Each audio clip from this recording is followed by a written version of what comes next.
no? Og other crops highly suitable kay gwapo ang yuta, gwapo ang environment and so on. Unsay naka-diferensya? Ang humidity. No? Igang kayo ang tao na mong lugar.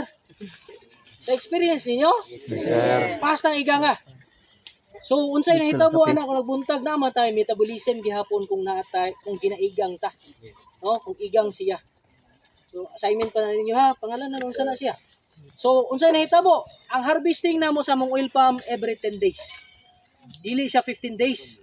10 to 12 days ang mong harvesting. So nag-harvest mig 3 times a month. Katong time nga pastang iganga diri sa kabakan.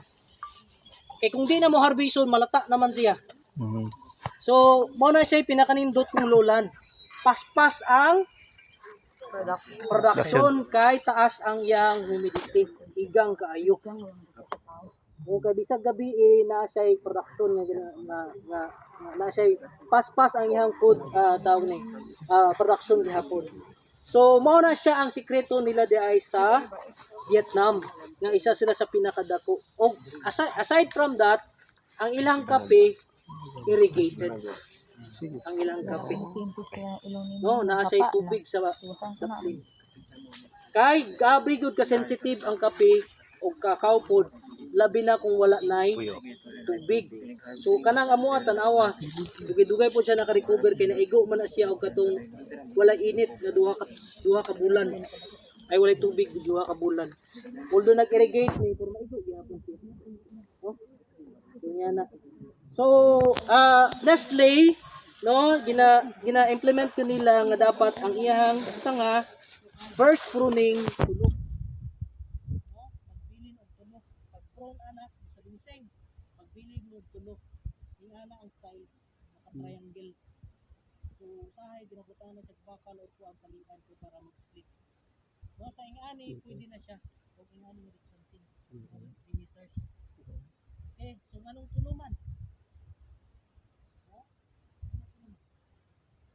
so mo na nakita nila sa research nila sa study nila na enough pa sila sa more than that dili na sa productive puro na sa dahon. So aside from that, of course, kinahanglan itanggalon ang mga atong uban nga ma-exist ng mga shoots. So nakahigayon ko sa naka-adto ka gratis sa Israel. Ang tawag na lang maura na magtrabaho. Sige lang tanggal og shoots sige kami. Matulog bitaw sa lalo. Siburing hindi ka lang. Dapat ang mga banangga lang ano yung shoots sa studio. Oh, nga magtrabaho sa Kadlaw. Pero lapad ko guys, pero nagstart Bulot na lang. Oh, tag-isa mi ka block, no? Block 1, block 2, block 3 ana. Taga-adlaw, Kadlaw na siya. Mo na yung trabaho. So, aside from that, ang among harvesting diri ang ginahimo labi na sa kape, picking. Picking gud siya dili pwede nga haros, no? Manual na haros man nimo, kung iharos nimo na siya, posible kani maigo ninyo yung mga sa kaninga variety, gabalik-balik ra yung bunga. Or labi na tong native, actually ginapangitak karon sa Nestle, katong native varieties na to nga tukunan. Kay nindot gidaw kaayo siya, so mo na ginapapangitak nila karon. Nindot siya kay continuous ang iyang bunga diri no? So sa mga bagong varieties karon, paghuman wala na. Naa na po diri. By season man na siya, no? Kani mahuman ni siya ang tudri sunod na pula diri kanina po. So kato dito wala na. Pero kani siya nagbalik-balik ra. No? Robusta man ni. Kuning ganahan sila robusta. Mao ginang variety gud sa Nestle. So ang nakanindot kay magbalik-balik ang bunga diri. So ayaw na siya harosa. Picking ra gyud. Kay kung madaot na siya, mapuro na lang dahon ang imong kuan, wala na bunga. No? So bisag sa fruit crops gani, labi na durian, lansones, ang lansones sa among balay sa Alamada, no? Kanang wa gyud undang bunga. Balik-balik. Ang tutor na mulak na ba bago na nag-harvest.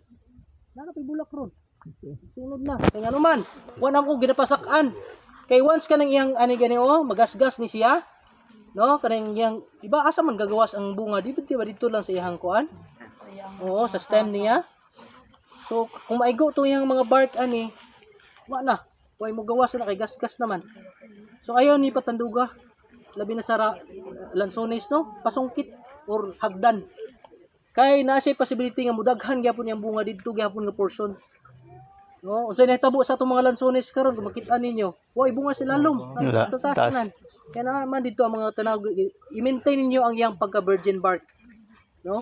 Kay para mugawas na pud to yan. Labi na sa kanang kakao. Kanino gina-explain na nato didto dito sa Subonga. Ayaw mo pag-harvest og kakao, di ba? Gingon na to nila nga birahon or tuyok-tuyokon. Ano man, madaot tong iyang pungango. Dito sa pungango niya daghan og dako pa yung possibility nga dito manggawas na pud yang bunga. Once birahon na mo na tutlon, wala na. Less na. Daot na yun. Sayang kayo. So, guntingon, tutlon, yan na gid siya.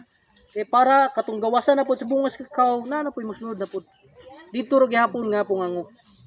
Una no, so i-maintain ninyo ang iyang bark nga virgin gihapon kay para dili siya daot, magbalik-balik lang ang bunga.